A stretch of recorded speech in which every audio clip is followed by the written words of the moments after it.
Olá, pessoal. Estamos aqui mais uma vez pelo Portal Narrativa, trazendo hoje um assunto de extrema importância, que é a violência doméstica. Hoje a gente está com uma entrevistada muito especial, que trabalha, atua nessa área há vários anos, que é a doutora Ana Melka. Ela é atualmente diretora-geral da Agência Reguladora do Estado do Piauí e trabalhou por mais de 10 anos no atendimento a esses casos de violência doméstica.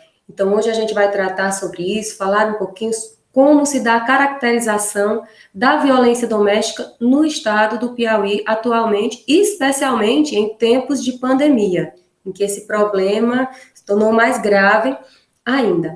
Então, eu gostaria de iniciar pedindo à doutora Ana Melka para falar um pouco para a gente sobre a violência doméstica no Piauí, as características que são relativas a esse problema, a esse crime no nosso estado.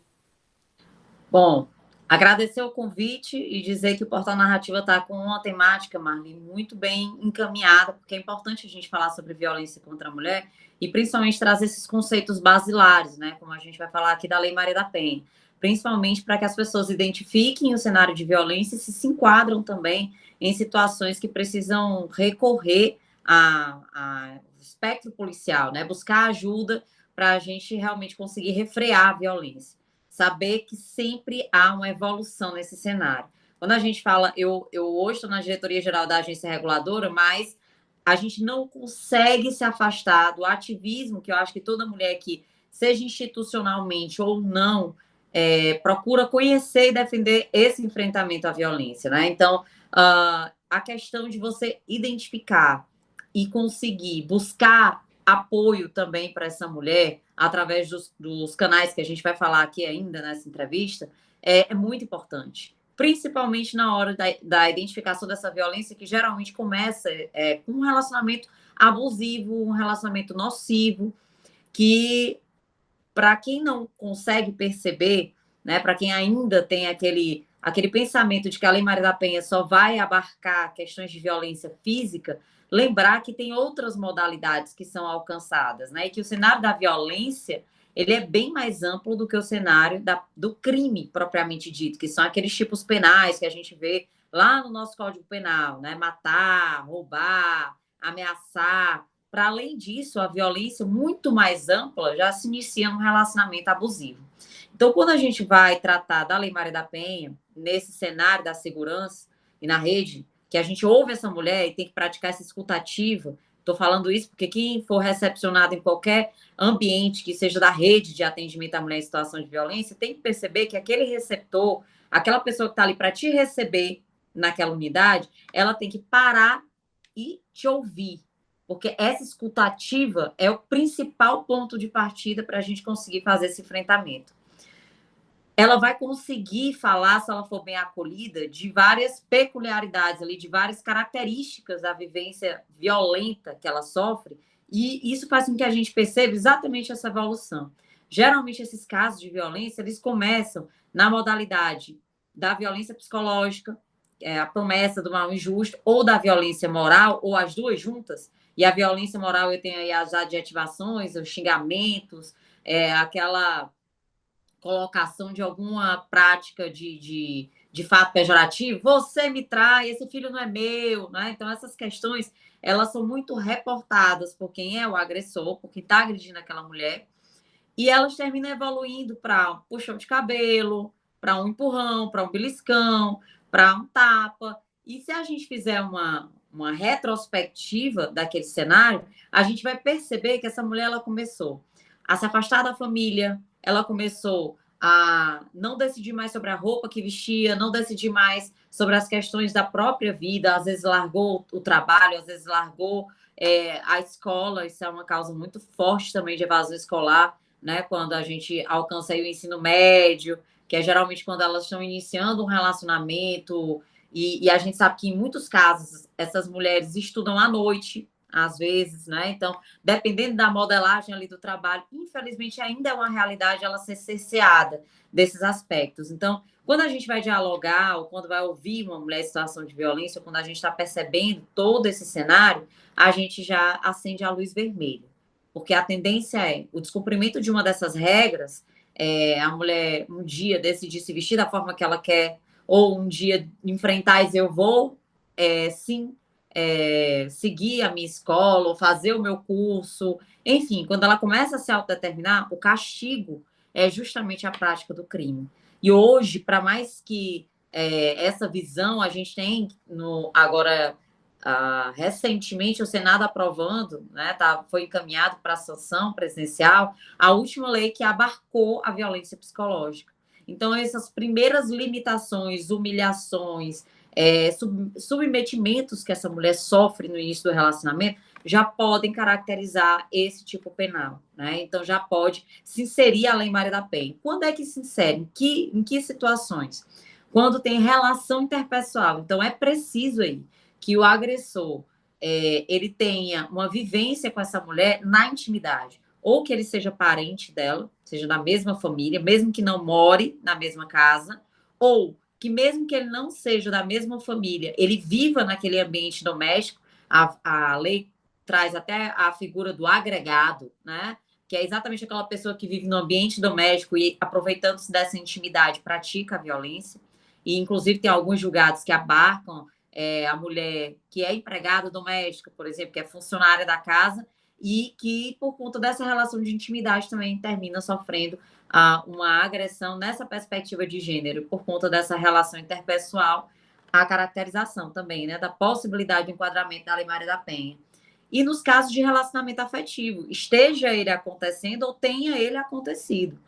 Inclusive, no parágrafo único do artigo 5º, diz assim, independente da orientação sexual, para dizer que duas mulheres que são companheiras, né, e que na relação entre elas acontece uma violência, seja na modalidade física, psicológica, sexual, patrimonial ou moral, em qualquer desses aspectos, enquadra-se a Lei Maria da Penha se tiver essa relação interpessoal, essa relação de proximidade e de intimidade. Então, de um modo geral, é esse o cenário e é preciso se observar as primeiras nuances da violência, porque a tendência é essa evolução. Como a gente conversava no início, quem sofre violência doméstica não esquece, ainda fica com a questão do psicológico afetado por muito tempo, porque é algo muito grave. Marli, uma coisa importante que você está falando aí é nesse aspecto de quem já sofreu, compartilhar com outras mulheres. Inclusive, a gente tem aqui no Centro de Referência Municipal alguns diálogos dentre mulheres, né, que sofreram violência, grupos reflexivos, na realidade, que compartilham suas experiências. Isso fortalece outras mulheres. Então, não é tão incomum a gente encontrar mulheres que já sofreram, que se engajam em atividades, em campanhas, em fortalecimentos, em políticas públicas, em atividades para fortalecer outras mulheres. Porque se sabe muito que isso, né, acontece para que ela continue com o procedimento, porque a Lei Maria da Penha também prevê a possibilidade, em alguns casos, dela, lá na fase do processo, antes, né, do oferecimento da denúncia, quando não for oferecida ainda a ação, não iniciou a ação penal, antes do Ministério Público oferecer a denúncia, em alguns casos ela pode desistir, né? Que é o caso, não é na delegacia, tá? É bom falar isso, porque tem gente que chega na delegacia e depois que representa, né? Quer dizer, o que eu quero processar, assina o documento lá, o termo de representação, a queixa-crime, aí diz, não, agora eu não quero mais. Aí tem que ser nessa audiência com o juiz, o Ministério Público, antes do oferecimento da denúncia, ela, nesses casos em que precisa dessa condição de procedibilidade que a gente diz, que é a queixa-crime, a ameaça, que são a queixa-crime e a representação, né? Que são esses casos de injúria, difamação, ameaça. Nesses casos que há essa possibilidade, ainda assim precisa dessa audiência para que ela faça a desistência. Mas o fortalecimento, ele impede muito isso.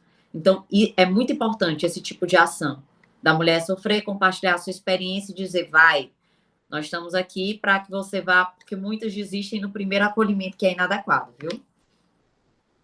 É por isso que a gente está tratando desse tema, que é importante, para que chegue a outras mulheres, chegue a um público maior, para que elas saibam mesmo as características, quando recorrer, como recorrer, para saberem, inclusive, a diferença de difamação, de calúnia, como elas podem levar isso para o âmbito criminal mesmo, contra parceiros ou ex-parceiros.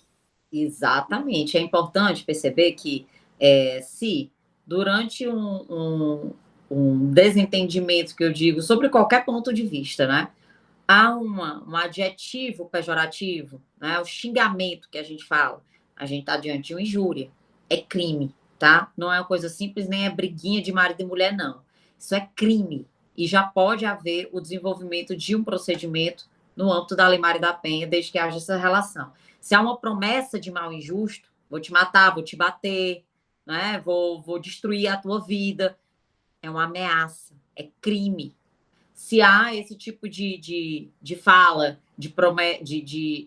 colocar a mulher numa condição de uma prática, de um ato pejorativo, para diminuir a honra dela, né? Esse filho não é meu, tu sai com o vizinho, tu sai com. Enfim, é difamação. A gente está diante de fatos que são criminosos. Não são simples verbalizações, não é briguinha de marido e mulher que você não tem que se envolver, porque a evolução disso é justamente um feminicídio. Então, quando tem agressão física e mais, a gente precisa falar sobre a violência sexual.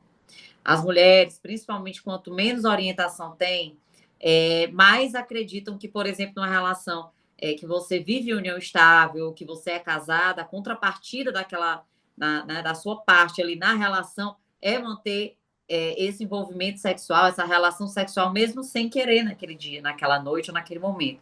Se a mulher não quer, não interessa se ela é casada, se ela é namorada, se ela é companheira daquele homem, em qualquer situação, se não tiver consentimento, é crime, é violência sexual e existe estupro marital, sim. A gente tem que desmistificar isso. Foi na delegacia, fala de tudo o que aconteceu, não fala da violência sexual? Fala, porque ele precisa ser responsabilizado também por isso.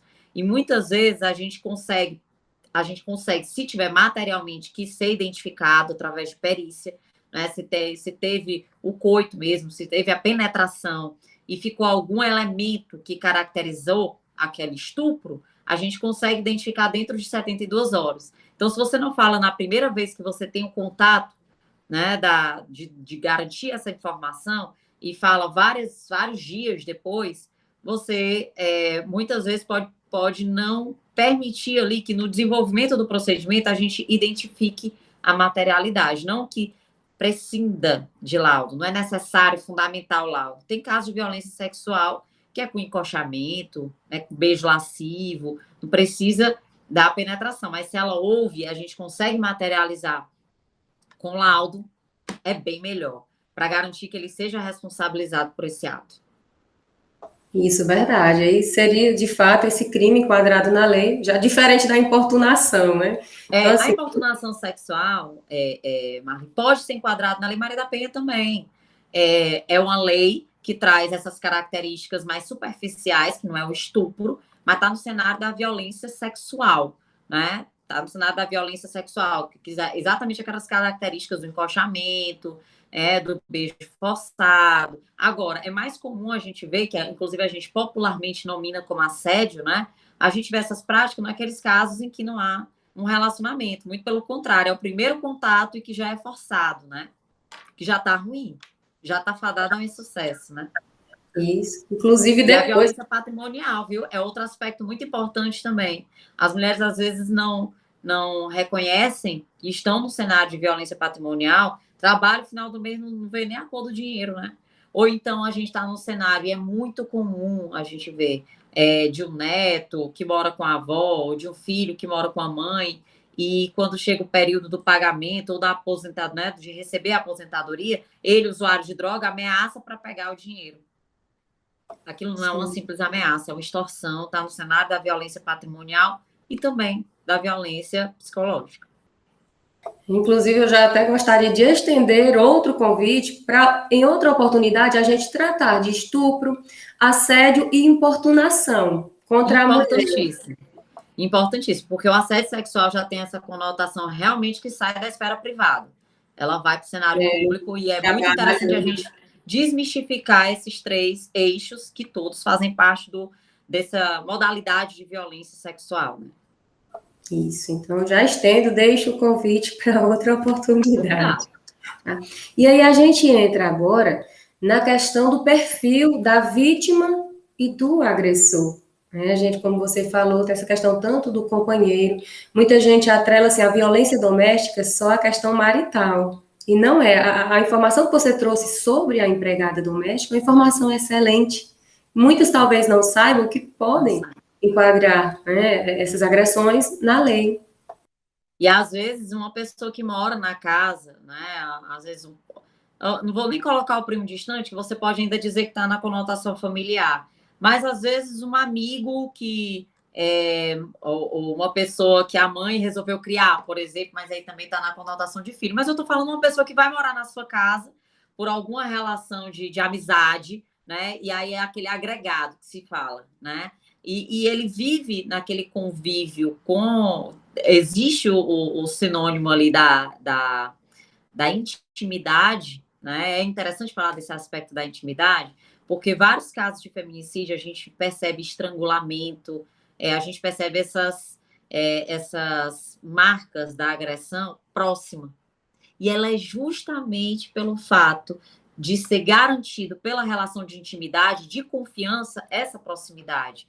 Então, você vê isso no laudo, é impressionante como é visualmente colocado ali esse cenário da proximidade, da intimidade, da relação de confiança que é estabelecida entre as partes ali naquele cenário que a gente investiga. E exatamente por se aproveitar desse cenário, o agressor tem uma maior facilidade de ceifar a vida dessa mulher. Então, a gente se preocupa muito com isso. A Lei Maria da Penha ela já trouxe esse recorte, né? Dessa preocupação do ambiente privado, do ambiente ali particular daquelas pessoas, e por conta dessa relação, dessa proximidade, poder haver o enquadramento.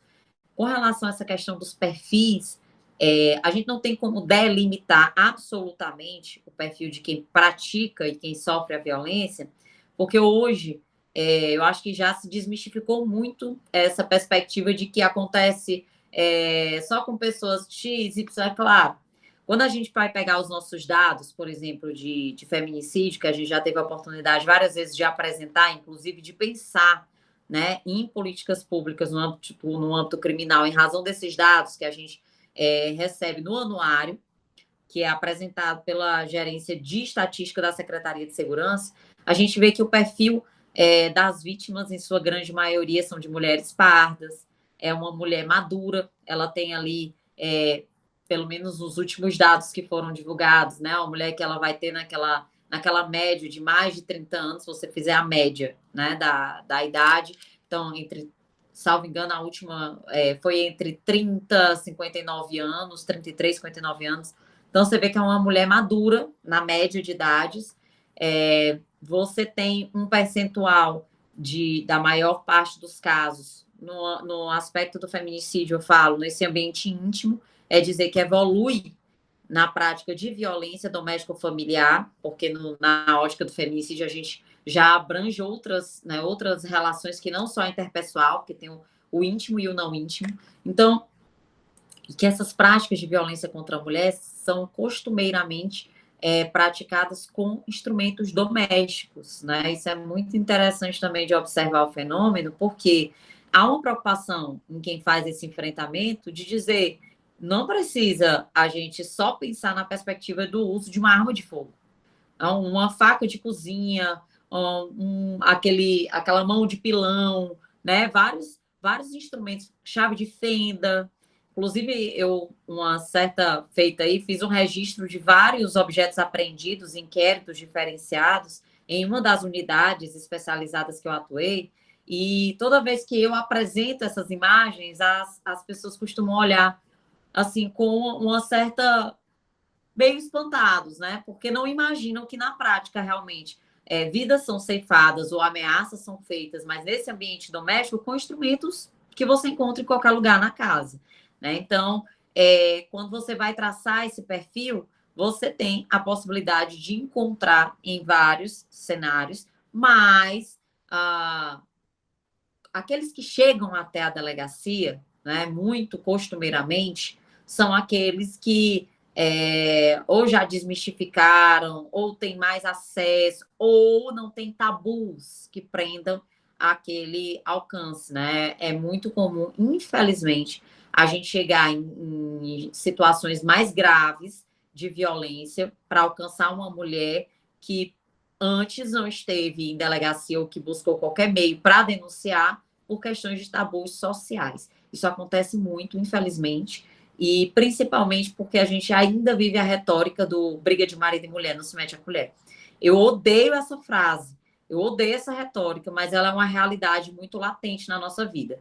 Quando a gente vai para essas unidades executoras, a gente, quando alcança algum desses cenários que não é pela mulher diretamente, muitas vezes ela já teve a vida ceifada ou quase ceifada, né? E mesmo todo mundo assistindo ali de camarote a situação de violência. Então, a gente precisa ainda quebrar esse tabu, porque a gente fez investigações já de feminicídios que o agressor, ele matou a mulher usando as próprias mãos, sem usar nenhum instrumento. Isso é dizer que ele começou a praticar uma violência, por exemplo, como a gente já teve casos no interior do estado, num estabelecimento público, ele saiu agredindo essa mulher em via pública e ela foi morta dentro de casa com as próprias mãos. Então, essa é uma preocupação que a gente tem, do vizinho, do parente, da pessoa que convive ali, que está vendo a situação acontecer, denunciar. E o homem agressor, a gente também não pode traçar o perfil pela mesma ótica da mulher em situação de violência. Esses perfis são muito complicados, exatamente porque chegam, se você alcançar essa questão da evolução da prática de violência, né, você vê que esse agressor, ele está em todos os níveis sociais. Isso é uma questão que pode ser observada nacionalmente, né? Você viu juíza sendo vítima, policial, enfim, você não tem mais aquele estigma que tinha. Isso foi muito desmistificado. O que dificulta ainda são esses tabus que a gente não conseguiu romper completamente, né? E uma coisa que eu procuro falar sempre é que quanto mais educação, quanto mais instrução a pessoa tem, e aí afastando um pouco desse viés psicológico, porque também nem seria do meu cabedal, né? Fazer isso aí é para quem tem expertise profissional dessa área, que não é o meu caso, mas eu digo quanto com relação à instrução e aos eixos sociais que se comunicam com a violência, que às vezes a gente não enxerga, quanto mais afastado disso, mais violento é o cenário que essa mulher pode estar inserida. E aí que esse homem também pode ser agressor. Infelizmente, em muitos casos que a gente vai observar o grau de escolaridade, né? Geralmente a gente vê as dificuldades de inserção social maiores nos cenários que a gente alcança. Mas sempre eu falo que se olha a segurança pública, por exemplo, como a primeira ótica, quando ela é a última. Por que eu falo isso? E como isso está alinhado ao perfil das pessoas? Quando a gente ia até essa mulher em situação de violência para verificar, e aí não excluindo que em outros casos possa acontecer, mas eu digo que a potencialidade em casos como esse é mais recorrente. Uma mulher que ela não teve a oportunidade de estudo, ela não tem a oportunidade de emprego, fica mais dificultado. Ou ela acessa, ela não tem onde deixar o filho, por exemplo, né? Aí a gente está falando de assistência. A infraestrutura da região que ela vive é complicada, a polícia chegar lá, né? Então, eu estou falando de vários eixos sociais, assistência, educação, infraestrutura, né? Da estrutura em que ela vive. Eu digo infraestrutura mesmo do bairro, do local em que ela vive. Tudo isso, e você percebe claramente, por exemplo, a questão da zona da capital para o interior. Você tem, mesmo que dispersos, uma quantidade bem maior de práticas de feminicídio no interior do estado, as políticas públicas alcançando menos o interior do estado. Olha como isso tem uma comunicação. Então, esses eixos sociais, eles começam a comprometer a vida dessa mulher, eles começam de uma certa forma, fomentar um pouco do senso de impunidade ou mesmo da banalização da prática dessa violência pelo agressor. Então, a gente tem um perfil mais inserido nesse contexto, se a gente olhar por essa ótica, principalmente dos que alcançam as delegacias. Então, essa também é uma preocupação muito, muito discutível, que as pessoas costumam não enxergar, que lá, quando a base falha, é na segurança que sobra toda a bagagem e a carga dessas falhas. É verdade, infelizmente. Ainda tem a questão do constrangimento. Muitas mulheres não denunciam, além da falta de conhecimento por conta do constrangimento, e eu vejo isso em relação ao perfil da vítima, porque eu acho assim que quanto mais instrução, talvez, não sei, pode ser que haja essa elas questão se de impõem mais, elas, com certeza. Olha, isso aí foi muito bem observado, Marli. Numa relação, quanto mais a mulher ela tem conhecimento dos direitos dela, eu até estava, antes de ontem, participando de um congresso, falando exatamente de um congresso mais virtual, né? A gente estava falando justamente dessa questão de conhecer os seus direitos, de como isso deveria ser uma disciplina, eu acho que na escola, que é cidadania. Estou falando de direitos e deveres de uma forma ampla, porque ao conhecer seus direitos e deveres, você tem condição de se impor. Por isso, a informação, a instrução, o conhecimento vai fazer um pouco de diferença aí, bem impactante nessa relação. A mulher conseguir se impor porque conhece os direitos, porque conhece os caminhos de denúncia, né? Porque conhece como viabilizar esses direitos. Então, ser cidadã, né, efetivamente, na prática, essa é uma garantia também que tem que ser resguardada essa mulher desde que ela, né, vem ao mundo, que é algo que não é tão observado como deveria ser. Por isso que a gente estava falando sobre ser uma disciplina necessária na escola, né? Para a gente desconstruir algumas questões que são culturais e porque isso vai viabilizar essa mulher realmente ela se impor mais e ela evitar até intimidar, de uma certa forma, a agressão desse homem, né, nessa relação, porque ele vai entender e de uma certa forma, se sentir menos confortável em práticas que são corriqueiras, infelizmente, quando se percebe que não vai ter esse comportamento, né, da mulher mais impositiva, da mulher que conhece os seus direitos e que sabe o que é certo, o que é errado e que limita essa prática. Também, né? A gente não está colocando a carga só para a mulher, é importante se dizer isso. Hoje a gente sempre fala da responsabilidade social de todo mundo em denunciar, em compartilhar a informação, como vocês estão fazendo aqui com essa matéria. Vão trabalhar muito esses conhecimentos relacionados a essa temática, mas é muito importante a gente também estimular as mulheres sabe aquela história do se empoderar que a gente fala, né? É nesse aspecto de conhecer os seus direitos, de fazer valer os seus direitos e de multiplicar isso também entre mulheres. Isso, ótimo. E aí você falando sobre políticas públicas mais atrás, e que a ausência delas acaba recaindo, o problema recaindo na segurança pública, eu me lembro da questão do incentivo ao esporte. Por exemplo, os treinos. Meu esposo me treina jiu-jitsu, já exatamente para essa questão de defesa pessoal. A gente tem um projeto aqui. E a gente ajudava outras mulheres, outras meninas, a gente parou por conta da pandemia. Mas aí a gente pretende retomar lá em casa. Excelente, Marli. Excelente. A gente tem um projeto na Cadepol, que é de defesa pessoal feminina, que inclusive as policiais participam, e que já tem sido estendido para os bairros, né? Não tem interiorizado ainda, né? Apesar de ser na Academia de Polícia Civil, que é do Estado, não tem interiorizado ainda, mas tem alcançado já alguns bairros, já tem se popularizado. Isso é importante, não é para a mulher chegar em qualquer situação, mas ela se desvencilhar, ela conseguir se soltar e evitar, não é sair reagindo, sabe? Mas pelo menos conseguir fugir, às vezes, de uma abordagem, da tentativa de um estupro, né? Então, assim, é muito interessante compartilhar. Eu sou muito adepta dessa perspectiva de autodefesa, né? Dentro dos limites, até porque quem tem a técnica, ela vai passar exatamente isso, do treinamento com constância, porque senão você perde o traquejo nessa prática, né? É importante esse treinamento constante.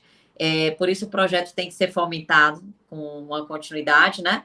E da importância que isso é realmente em situações mais críticas, essa mulher conseguir ali reagir de alguma forma. Nessa perspectiva dos limites na segurança, por isso essa defesa pessoal segura, eu sou muito a favor, viu? Acho interessantíssimo esse projeto aí, toque ele aí, você vai ajudar muitas mulheres.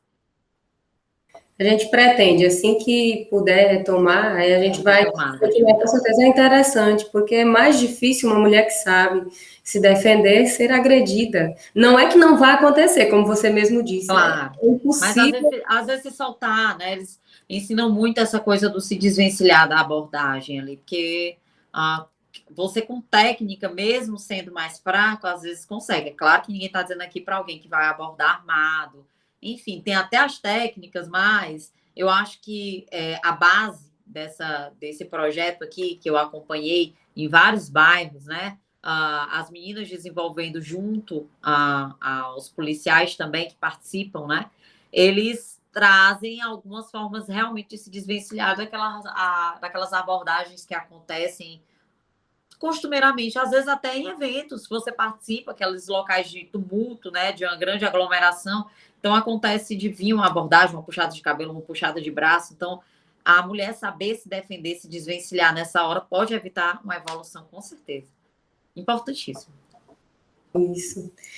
Outro ponto que a gente até falou, a dificuldade, né, de chegar às políticas públicas. Isso é importante, você falou isso aí também. Inclusive, a gente já desenvolveu diálogos com a comunidade através do Papo com a PC. Esse eu tive a oportunidade de alcançar os 224 municípios através do canal Educação, em parceria com a Secretaria de Educação, virtualmente. Foi antes da pandemia, muito antes, foi quando eu conheci o canal Educação e esse projeto a gente conseguiu estender, né, que é um diálogo que a gente leva às escolas, e por isso essa parceria com a Secretaria de Educação e a gente conseguiu alcançar todos os municípios durante a semana em que a gente fazia atos reflexivos de enfrentamento ao feminicídio, que aqui é em maio, né, que acontece. Então, a gente fez uma série de eventos e um desses foi durante a manhã, a tarde e a noite, nos 3 turnos, alcançar esses municípios através desses diálogos, né, informativos. Mas não é sempre que a gente consegue estender essa política pública que é desenvolvida aqui, principalmente no Senado da Segurança. Eu vi essa dificuldade de perto, desde a unidade executora até a gestora. A gente tem o aplicativo Salve Maria, por exemplo, que é para funcionar no estado todo.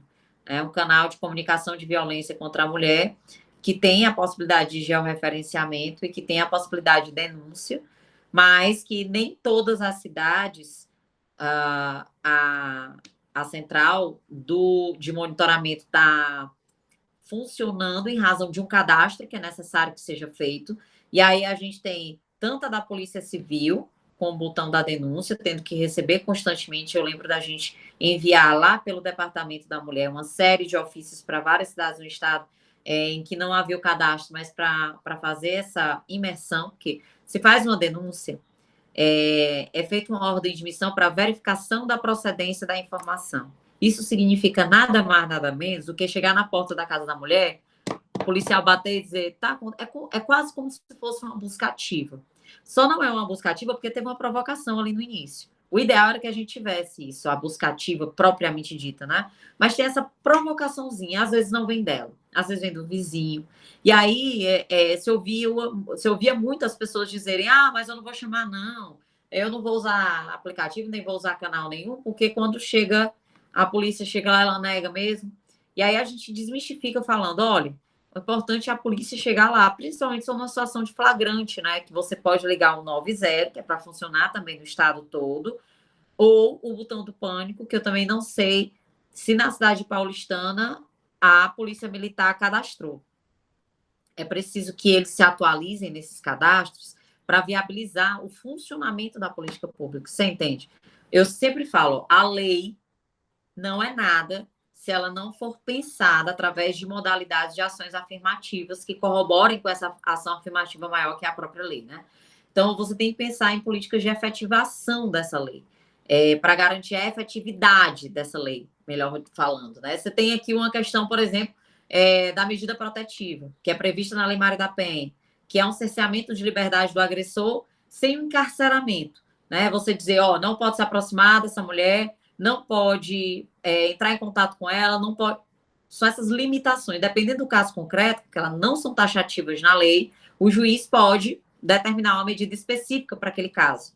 Pois bem, foi informado, tem a medida protetiva, vai ficar só um pedaço de papel na mão? Né? Então, para ela ter efetividade, é importante que a gente pense em estratégias para garantir. Aí aqui foi criada a Patrulha Maria da Penha, né? Aqui na capital. Já é digamos assim, um piloto do que pode ser estendido para o interior, né? Tem que ser o destacamento dessa equipe. Então, quanto maior for o efetivo, maior a possibilidade de se destacar uma equipe só para monitorar medidas protetivas. O canal direto de recepção de medidas e acompanhamento, fazendo visitas, tanto à mulher em situação de violência quanto ao agressor. A gente tem em outros estados, não tem aqui no Piauí, eu acompanho, inclusive, no Distrito Federal, um modelo como esse, de dispositivos eletrônicos. Fica a tornozeleira no homem e o dispositivo ali para a mulher. Ambos carregados, a central de monitoramento pode acompanhar quando tem uma relativa proximidade, não precisa estar junto, não. Eles se aproximam, eles já detectam, já entram em contato com a mulher em situação de violência. Então, são meios de você monitorar.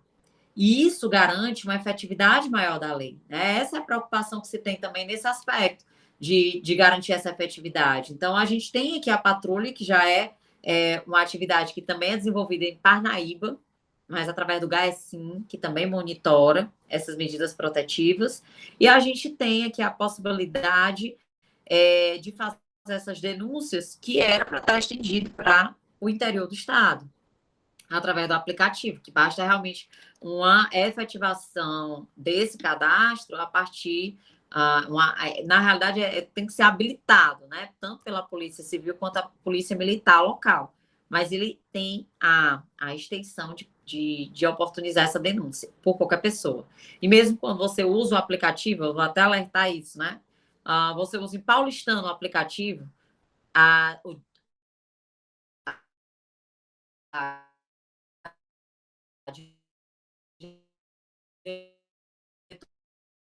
estado todo. Então, nesse caso, ela verificando em qualquer local, lá no Departamento da Mulher, é encaminhado para o interior do estado, né, para cada cidade, a informação. Só que seria mais célere se realmente tivesse sendo recepcionado imediatamente na cidade. Né? Então, esses diálogos, como o Gabinete de Segurança Itinerante, que a gente chegou a adentrar um pouco o interior, mas não conseguiu, com a extensão maior, que levava esses diálogos para junto das pessoas, o Papo com a PC, a Patrulha Maria da Penha, o Salve Maria, são exemplos de atividades que foram desenvolvidos, o próprio projeto de defesa pessoal feminino na Academia de Polícia. Então, você tem uma série de ações aí que vão sendo desenvolvidas e junto, né, em articulação com a rede de enfrentamento, e muito interessante, conhecer a rede de enfrentamento, de atendimento à mulher,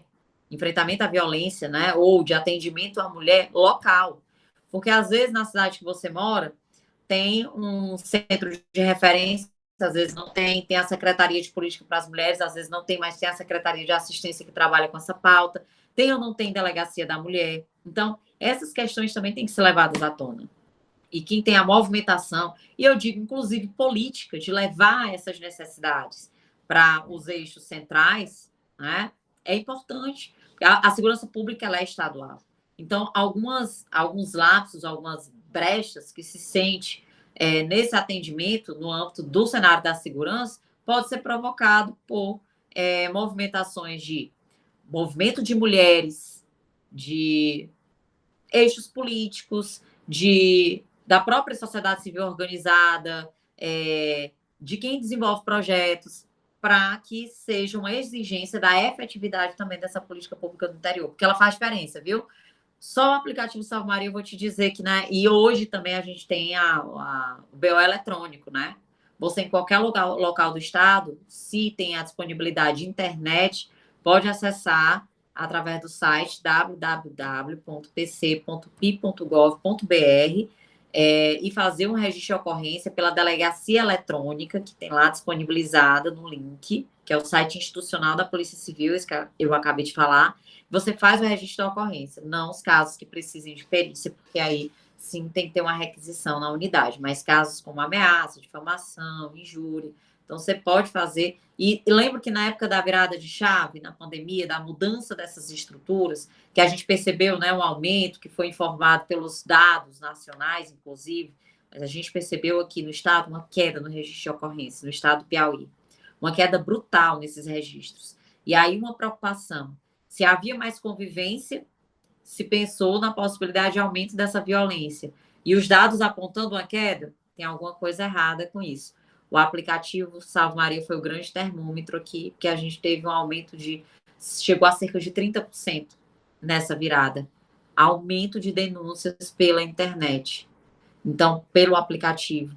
Então, percebia-se que as pessoas estavam procurando uns canais que não fossem físicos para fazer essa denúncia. E aí sinalizou a necessidade de se criar a possibilidade do registro pela delegacia eletrônica, que já existia, mas não alcançava esses crimes. E aí passou a alcançar também.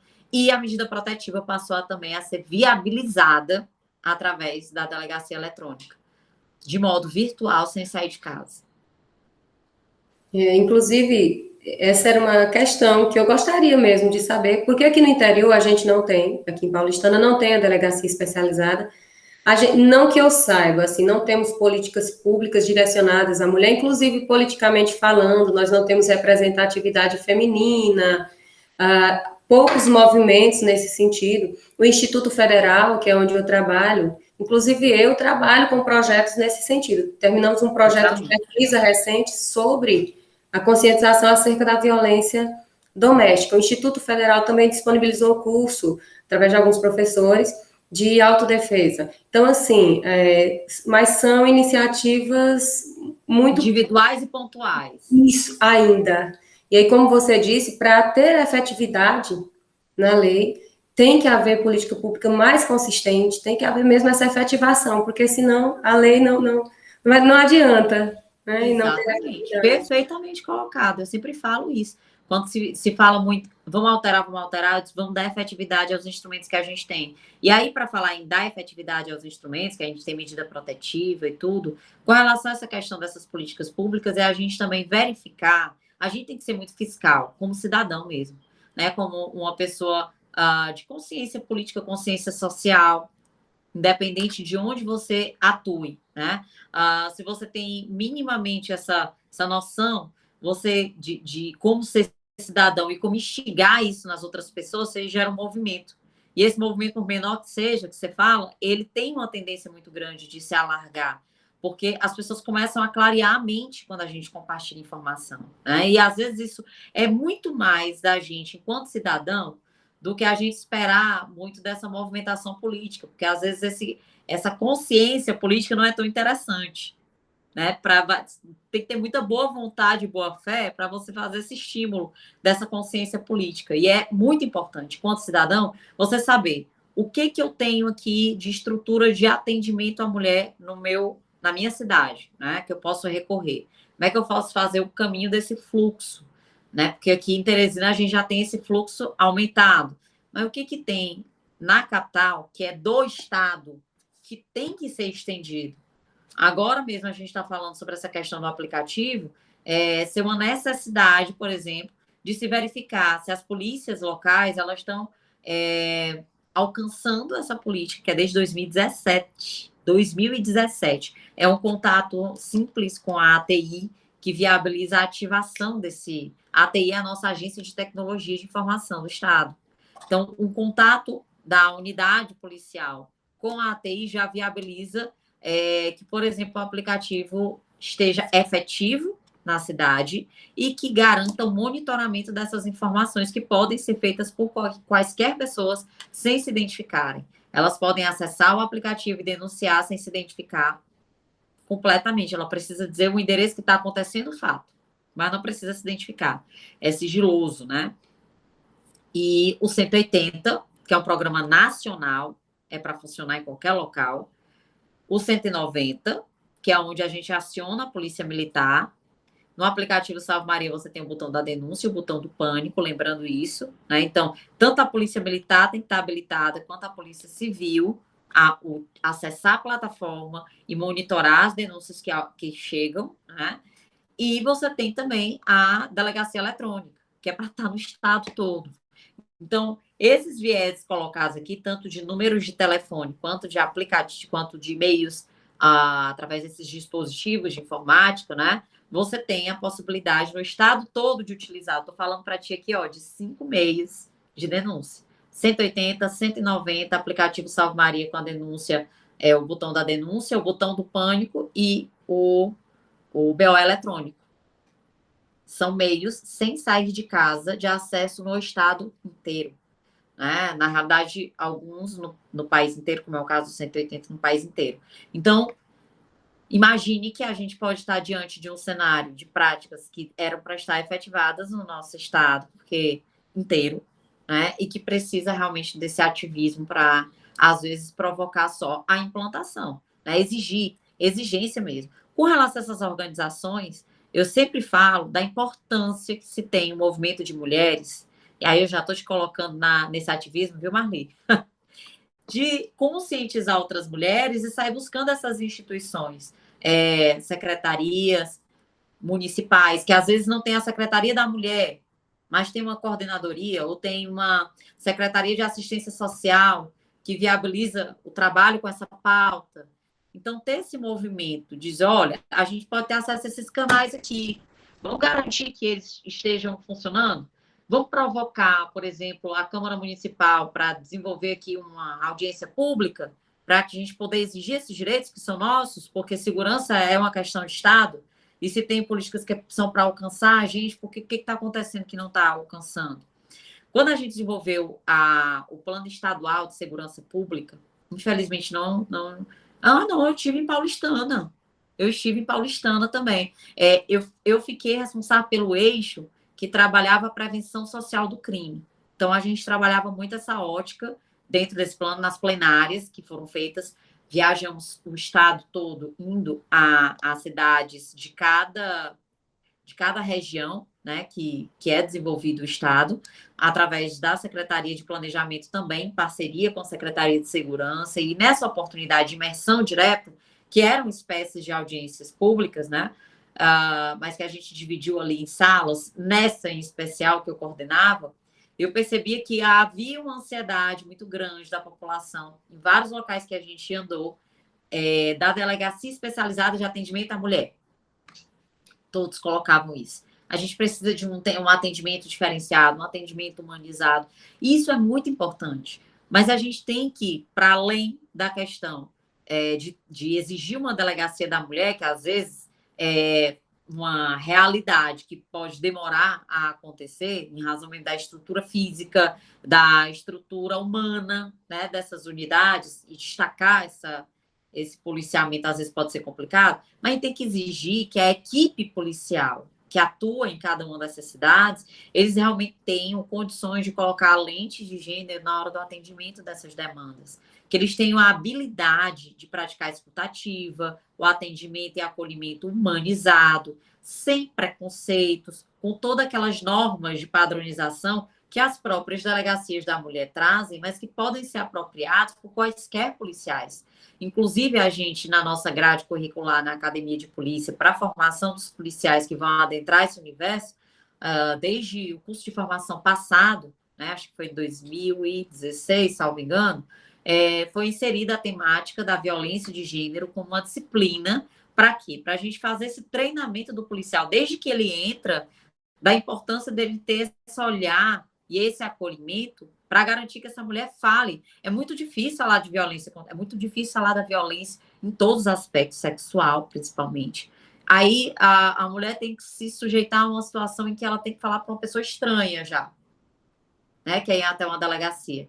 E se não for uma mulher, mais difícil ainda isso acontecer. Mas a lei, ela traz essa perspectiva do preferencialmente mulher, porque sabe da inviabilidade do país inteiro de você garantir o atendimento de mulheres em todos os locais. Seria o ideal. Mas se você não tem a possibilidade disso, porque não tem sequer uma pessoa, uma mulher nessa equipe, né, que poderia ser híbrida, mas por uma questão humana do efetivo, a gente não tem ainda, a gente tem que trabalhar na perspectiva do treinamento nessa visão de gênero, né? Nessa visão de acolhimento humanizado, de escutativa. Então, o que a gente fez? Tinha um projeto na Secretaria de Segurança, esse alcançou o interior do Estado. Tanto no plano estadual, a gente teve a oportunidade de conversar sobre essas questões, levar os dados, que era levado um recorte, né, de dados de cada, esse nome recorte nem é tão aconselhável ser usado, falando aqui, né? Era levado o cenário, né, de dados daquele território que a gente trabalhava, naquela cidade principal, e Paulistana foi uma delas, que a gente visitou, E a gente levava essa realidade e discutia sobre as dores locais, né? Então, certamente tinha essa questão do cenário da violência contra a mulher e da necessidade de uma delegacia especializada, mas a gente, a partir daí, fez um projeto chamado Caravana Maria da Penha, Caravana Salve Maria, desculpa, Caravana Salve Maria, que era em alusão, inclusive, ao aplicativo, onde a gente procurava, em cada local que foi visitado, a gente foi em muitas cidades, e por isso que eu digo que alcançou o interior do estado. Esse projeto ele foi efetivamente para o interior do estado, porque a ideia era fazer esse treinamento nos policiais, principalmente naqueles locais onde a gente não tinha delegacia da mulher, para saber desenvolver esse acolhimento e verificar a efetividade dessas estratégias que a gente tinha por meios virtuais, principalmente o aplicativo Salve Maria. Cada local que a gente ia, visitava-se a base da Polícia Militar, a base da Polícia Civil, para ver se ele estava ativo. Tá? Então, era muito importante essa ação, mas certamente, por ela ser uma ação presencial, depois da pandemia, né, esses projetos foram suspensos. Realmente, a gente tem contatos virtuais. Mas eu já estou aí jogando a sementinha, viu? Já estou jogando a sementinha. Sinto-se convidada também para vir aqui para o interior. Voltar, né? Voltar, eu já fui aí, voltar. Inclusive, eu acredito assim, que a gente vai continuar com essa questão. Eu mesma vou me comprometer em buscar, pesquisar, saber quais são as iniciativas, como estão as políticas públicas aqui relativas à violência doméstica. Também vou averiguar com a polícia a questão dos procedimentos, como eles fazem os procedimentos, o atendimento. A estrutura mais ampla, além da Secretaria de Assistência Social, da própria Câmara Municipal, que vocês podem provocar, da atividade policial, desses canais que eu falei para vocês, e vocês têm também como buscar o Ministério Público Judiciário, tá? Aqui a gente tem também essa especialidade dentro do cenário do Ministério Público, no PEVID, Defensoria Pública, que é o núcleo da mulher da Defensoria Pública, e do Judiciário também a coordenadoria, que inclusive tem feito um projeto muito interessante, que tem levado para o interior do estado, que vocês podem provocar, que é da campanha Sinal Vermelho, que é um treinamento que está sendo feito a vários locais, para além das instituições públicas, e aí vai alcançar o comércio para instruir mesmo. O comércio que eu falo no sentido mais amplo da palavra, tá? Desde a farmácia até o banco, até o comerciante, o dono de um bar, o comerciante da quitanda da esquina, todos, para conhecerem. Se a mulher chegar e sinalizar com um sinal vermelho na palma da mão, quem eu vou procurar? É 190 que eu vou ligar? Como eu devo proceder? Como eu devo acolher essa mulher? Eu devo sinalizar para ela?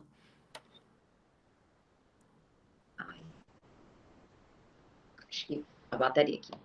Eu devo sinalizar para ela que está positivo, que eu vou acionar a polícia? Então, isso é muito importante também. Isso é muito importante, muito mesmo.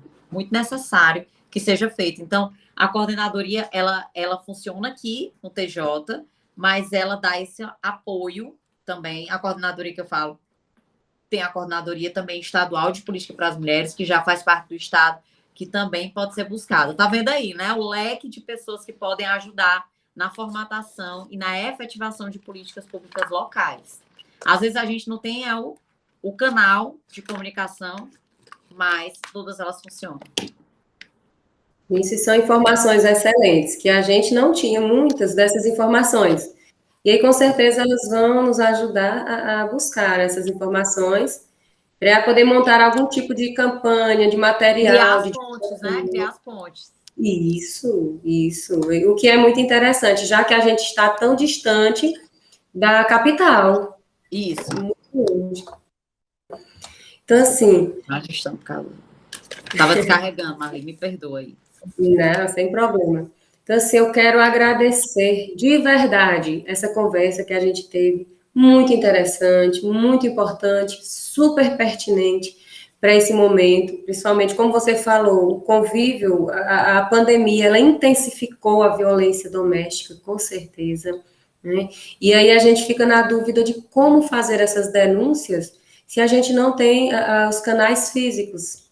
E aí a gente tem que optar por fazer. Que aí já entrou outro problema, e as mulheres que não têm acesso à internet, A internet, que e aí aí tem o número de telefone.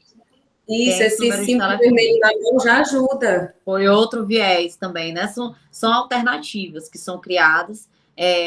Tem inclusive tem essa sinalização, né, que as mulheres fazem também, que já foi divulgado pela internet, essa modelagem de denúncia, mas certamente a do sinal vermelho, ela virou marco, até porque se fala sinal vermelho porque é o batom, né, vermelho que às vezes a mulher tem na bolsa. Então, a maquiagem sendo um símbolo aí do enfrentamento à violência, eu achei muito interessante essa estratégia. E está se popularizando cada vez mais. Isso que é importante, a gente popularizar esses canais, além dos que a gente conversou aqui, que já existem, e buscar essas parcerias para construir essas pontes. Então, é fundamental que isso aconteça, essas iniciativas, né, pessoas que procurem fechar fechar, na realidade, ampliar essa rede de informação e essa rede de comunicação para enfrentar essas práticas de violência contra a mulher. Agora, você tocou num ponto desde o início da entrevista que eu acho que tem que ser reforçado agora no final. A gente compartilha informações, principalmente quando a gente começa garantindo o conhecimento dos mais jovens, então levar até as escolas diálogos simples sobre como identificar uma violência, sua mãe está sofrendo, se ela não está mais tendo contato com ninguém, se você a vê chorando com frequência. Então, a gente começa a falar de exemplos de situações de violência que o filho, né, que o sobrinho, que o vizinho, mesmo criança, ele consegue observar e identificar que isso é uma prática de violência, e aí a gente levando aqui para a realidade da pandemia e para a realidade também doméstica, mas que alcança os filhos, a gente teve um aumento da subnotificação de casos de violência sexual contra crianças e adolescentes. Então, vou até reforçar que a gente fez uma campanha muito interessante aqui, duas na realidade. Uma foi a Corda Cinderela, estava tendo muito caso de estupro coletivo no interior do estado. Então, a gente levou essas informações sobre a questão do compartilhamento de imagens, de imagens íntimas dessa mulher ser crime, né, através das redes sociais que acontecia isso, né? Além do estupro, ainda a captura das imagens e o compartilhamento. Então, a gente reforçou também através da Massinha, que é uma personagem infantil do aplicativo Salve Maria, sobre toques certos, toques errados. Isso é violência doméstica também, gente. A maioria desses casos de violência sexual contra crianças e adolescentes acontece dentro de casa. E ter saído da escola é ter saído de um local onde a gente tem a comunicação, muitas vezes, dessa informação. É a relação de confiança sendo construída com o professor, é a relação de confiança sendo construída com o coordenador ou com a diretora, que faz com que essas informações cheguem ao conselho tutelar e, consequentemente, à polícia. Então, a pandemia quebrou esse link, quebrou esse liame de comunicação e a gente teve um cenário maior de subnotificação. Quem quiser acessar os dados do Fórum Brasileiro de Segurança Pública, que fala do aumento dos feminicídios, que fala do aumento das medidas protetivas de urgência, que fala no início do aumento, da diminuição dos registros de ocorrência formais, porque não tinha mais esse meio físico, né? Hoje a gente está está resgatando. A queixa aí talvez seja a questão mesmo da sensibilidade, talvez um atendimento especializado, né? Pode ser nesse aspecto, mas aí já tem a possibilidade do atendimento físico, só ficou diminuído, mas por isso foram pensados esses canais alternativos de denúncia e de informação. Isso, por isso eu entendo que a escola é muito importante, porque assim, muito. O que mais o abusador e o criminoso quer é que a criança, a mulher, a adolescente não tenha conhecimento mesmo do abuso, da violência. Ou não tenha como falar. Imagine se para a gente falando aqui, para a mulher tá difícil, como é que ela vai denunciar? Imagine uma criança. Como é que ela vai chegar a essas denúncias? Então, ou como ela vai identificar que isso. É porque essas campanhas, por exemplo, como da Massinha, toques certos, toques errados, se pega aqui. isso parece algo simples demais, mas é algo simples demais que faz clarear. Opa, eu estou passando por uma violência sexual, eu não sabia. Né? Então, isso acontece muito. Então, a escola é importantíssima, é um canal fundamental. E, certamente, pelo meio virtual, a gente não vai ter o mesmo contato. Né? E isso impactou nessa questão dos dados. É uma pesquisa também simples, quem estiver fazendo, basta fazer uma busca, vocês vão ver uma série de matérias falando sobre a subnotificação da violência sexual, exatamente em razão da escola ter que alcançar esse ambiente virtual e não poder ser física por esse tempo. Esse lapso temporal gerou esse impacto nos dados. Isso, espero que a gente consiga, de fato, passar por isso, vencer esse problema que é realmente crescente no Piauí e no Brasil como um todo.